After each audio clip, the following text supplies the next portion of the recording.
Our guest of honor today is known to have revolutionized the management culture of not only his organization, but of the entirety of the corporate sector, even bringing in some lessons into the public sector at times, but surprisingly into the sporting arena as well.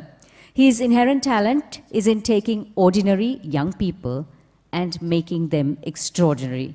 This is whether they're on the production floor, where he works, or in the boxing ring.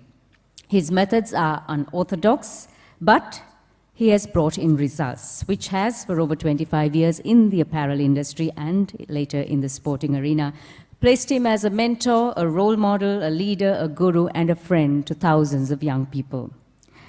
But in his mind, he will always remain their trust, their support, and most of all, their cornerman. Ladies and gentlemen, please welcome our guest of honor today, the Group Director of MS Holdings and Managing Director of MS Intimates, Dian Gomes. Good morning.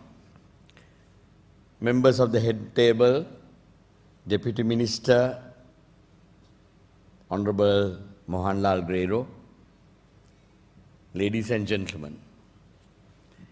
MS Holdings is Sri Lanka's largest corporate, employs 60,000 employees across Sri Lanka in 34 locations and $1.4 billion company.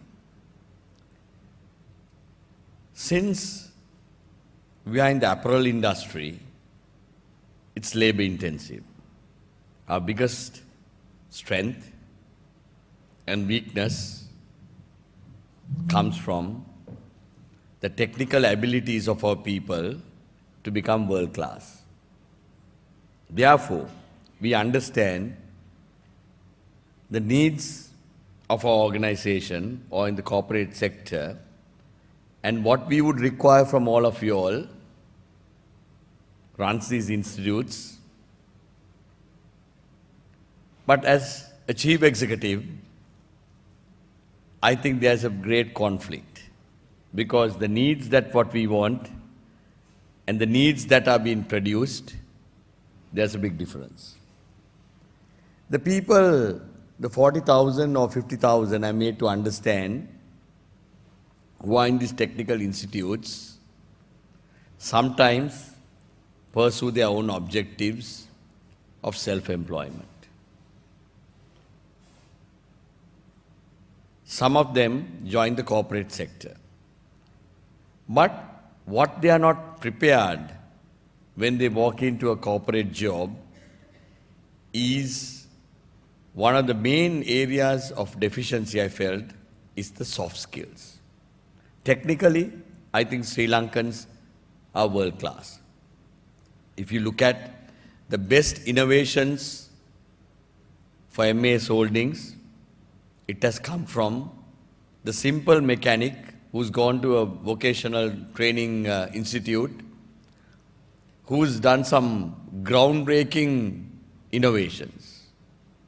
But the issue is how he works as a team, how he communicates, what's his competency of English. And they struggle through that. They're not geared for that. They're not geared to face an interview. They're not geared to face or work in teams. And we have a major conflict. So what happens in reality is when all these young technicians join us, we have to what I call retool them. For me, making bras and panties and lingerie to the best retailers in the world is not rocket science. Sri Lankans are capable of doing it. The issue is we have to retool them. We have to teach them leadership. We have to teach them team dynamics. We have to teach a lot of soft skills. In practice, I can talk about those people who had overcome all those. The young engineers, the young technicians who have progressed in our organization have all had overcome that. So what I'm appealing to you all, with the minister being here, is to incorporate some of those factors or take into consideration the soft skills and the other factors that you need to make them much more rounded individuals. You can't have a technician who comes in there who cannot really comprehend the English language, etc. Not that they can't, they are not confident. So the internships that the private and the public sector partnerships have, we develop that. But we need, like MAS is one entity which employs only 60,000 people. There are thousands of entities. We need to work in a much more collaborative basis, that we need develop these skills. So I always tell them, these are not rocket science. There are guys on the beach who have never gone to school, who speaks German and French and all that. Why can't you learn English? Why can't you make the IT presentations? Because world is going to change.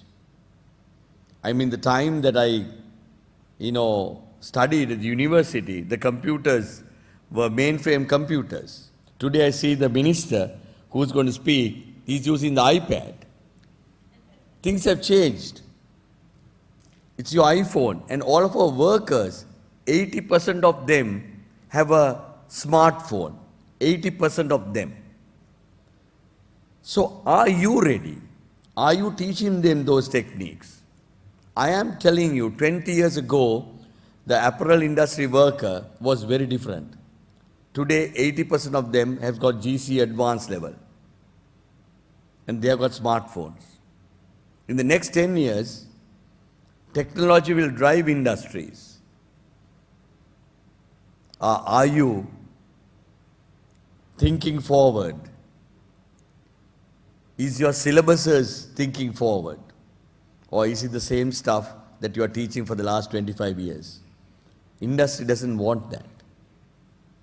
So I'm appealing to all of you all, what you really need is a mind shift change.